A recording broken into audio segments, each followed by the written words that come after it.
Assalamualaikum warahmatullahi wabarakatuh. Selamat pagi teman-teman semua. Oke, hari ini saya akan memberikan materi how to write a horror story. Oke, teman-teman bisa lihat dari PowerPoint-nya ya. Poin pertama adalah mengembangkan premis. Di sini di dalam mengembangkan premis juga dibagi beberapa poin. Oke, poin pertamanya adalah mencari dan mencatat apa yang menjadi ketakutan. Nah, premis atau gagasan dasar yang menjadi landasan dari cerita kita yang akan kita buat nanti. Jadi, premis ini merupakan alasan dibalik motivasi tokoh, latar, dan aksi yang terjadi dalam cerita yang akan kita buat nantinya. Nah, salah satu cara terbaik untuk mendapatkan premis cerita seram adalah membayangkan hal-hal yang paling menakutkan bagi kita. Nah, semisal saya pernah membuat premis atau gagasan dasar dalam novel yang berjudul Catatan Seorang Jurnalis atau CSJ. Nah, dalam novel tersebut saya berangkat dari premis atau gagasan dasarnya itu adalah pengalaman pribadi ketika dulu pernah terjebak di hutan. Nah, ini merupakan poin penting yang harus kita catat sebelum kita membuat sebuah cerita. Jadi kita bikin dulu latar belakangnya seperti apa, motivasinya tokoh, dan latar belakang cerita seperti apa. Oke. Kalau seperti itu, setelah kita membuat ceritanya, setelah kita membuat gagasan dasarnya, kita harus membuat daftar pengandaian. Daftar pengandaian itu seperti apa? Nah, jadi di sini kita bisa membayangkan berbagai skenario yang memungkinkan kita merasakan ketakutan tersebut. Mungkin kita bisa membayangkan reaksi apa ketika kita terjebak di hutan misalnya, atau terpaksa harus menghadapi ketakutan tersebut.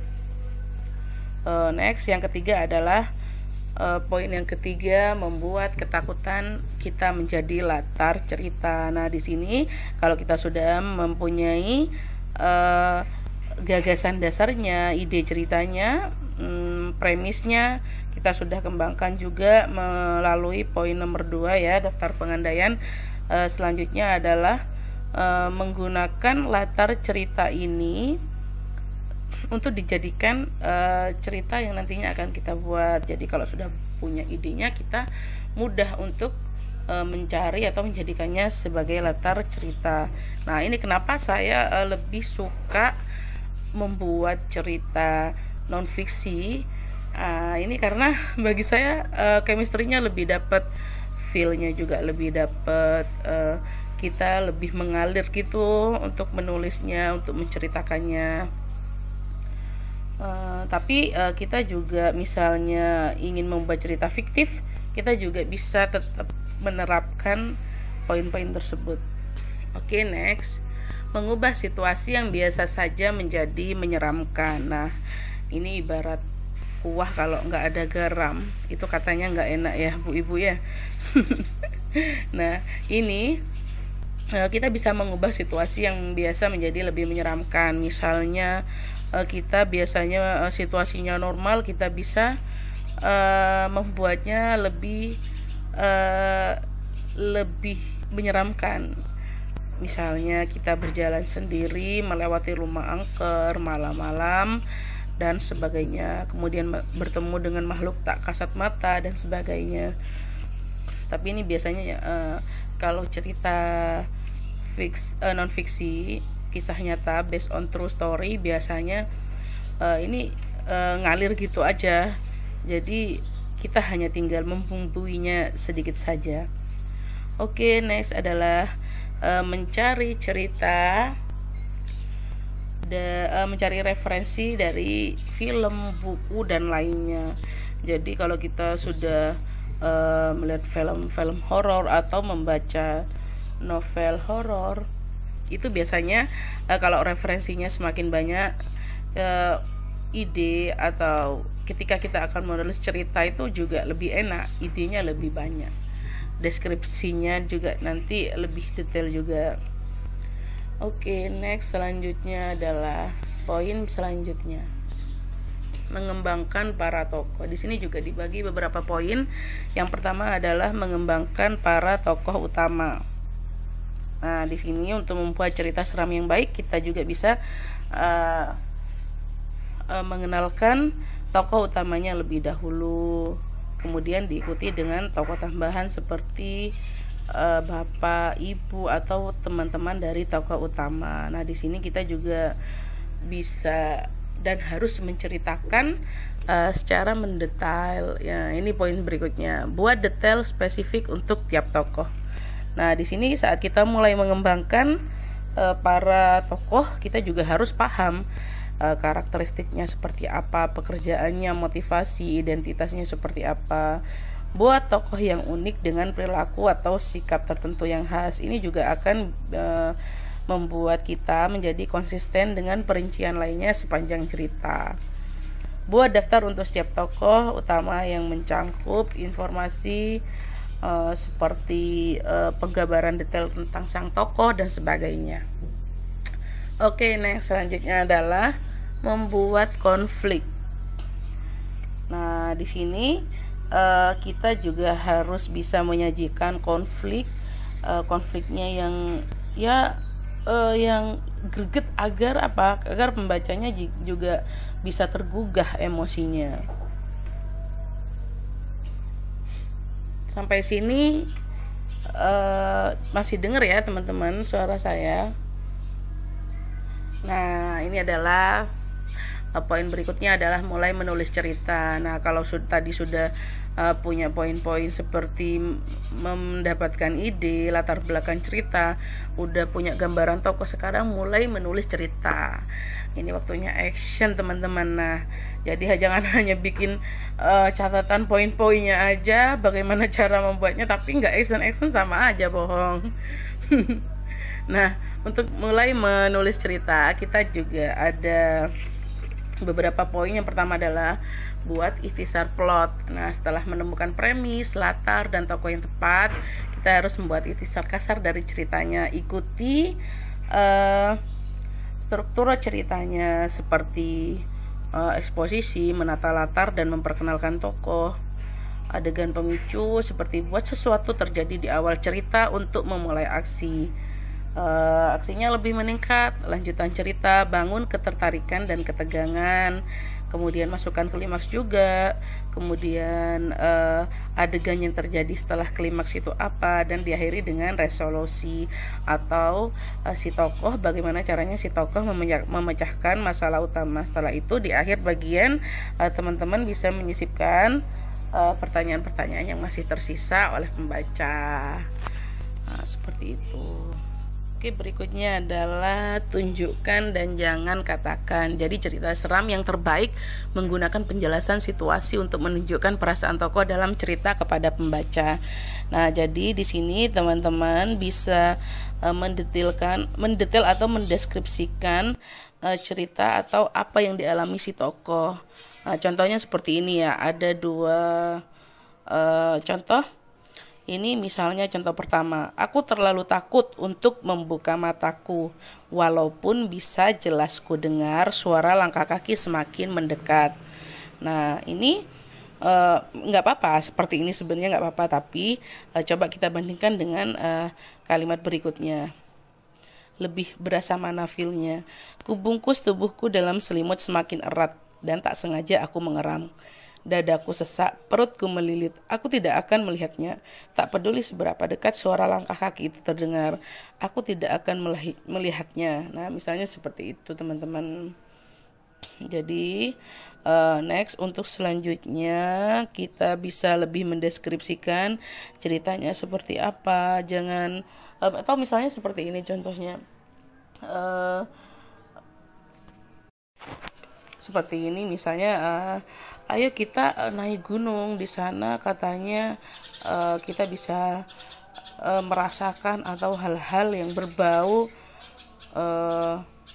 klinik misalnya, atau kita bisa melihat makhluk tak kasat mata kasarannya.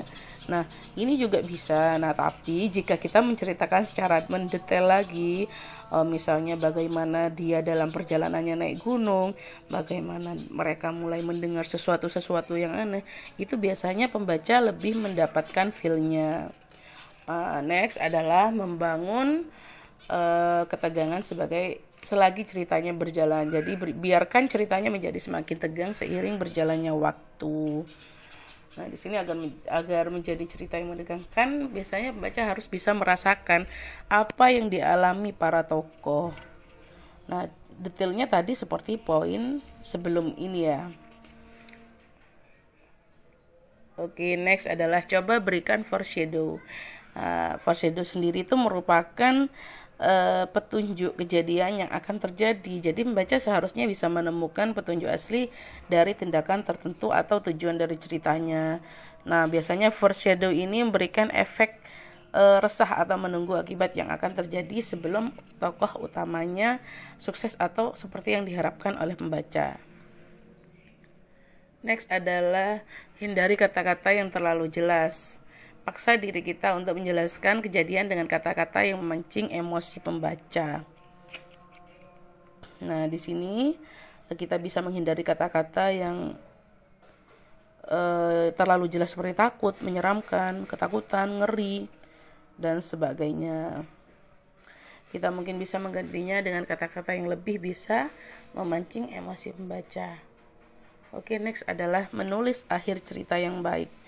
Yang pertama poinnya adalah bangun klimaks. Nah, di sini tingkatkan pertaruhan para tokoh dan berikan masalah yang membuat tokoh kewalahan. Misalnya kalau dalam novel saya yang berjudul Dunia Lain di Balik Lensa itu ada adegan di mana Rano ketika naik gunung dan dia hilang atau terjebak dan tidak ada jalan, dan dia tidak menemukan jalan keluar. Di sini dia merasa give up, merasa capek, lelah, dan sebagainya. Oke, next adalah berikan para tokoh kesempatan untuk menyadari keadaannya. Nah, di sini kita bisa membiarkan para tokoh menemukan jalan keluar dari masalah yang ada.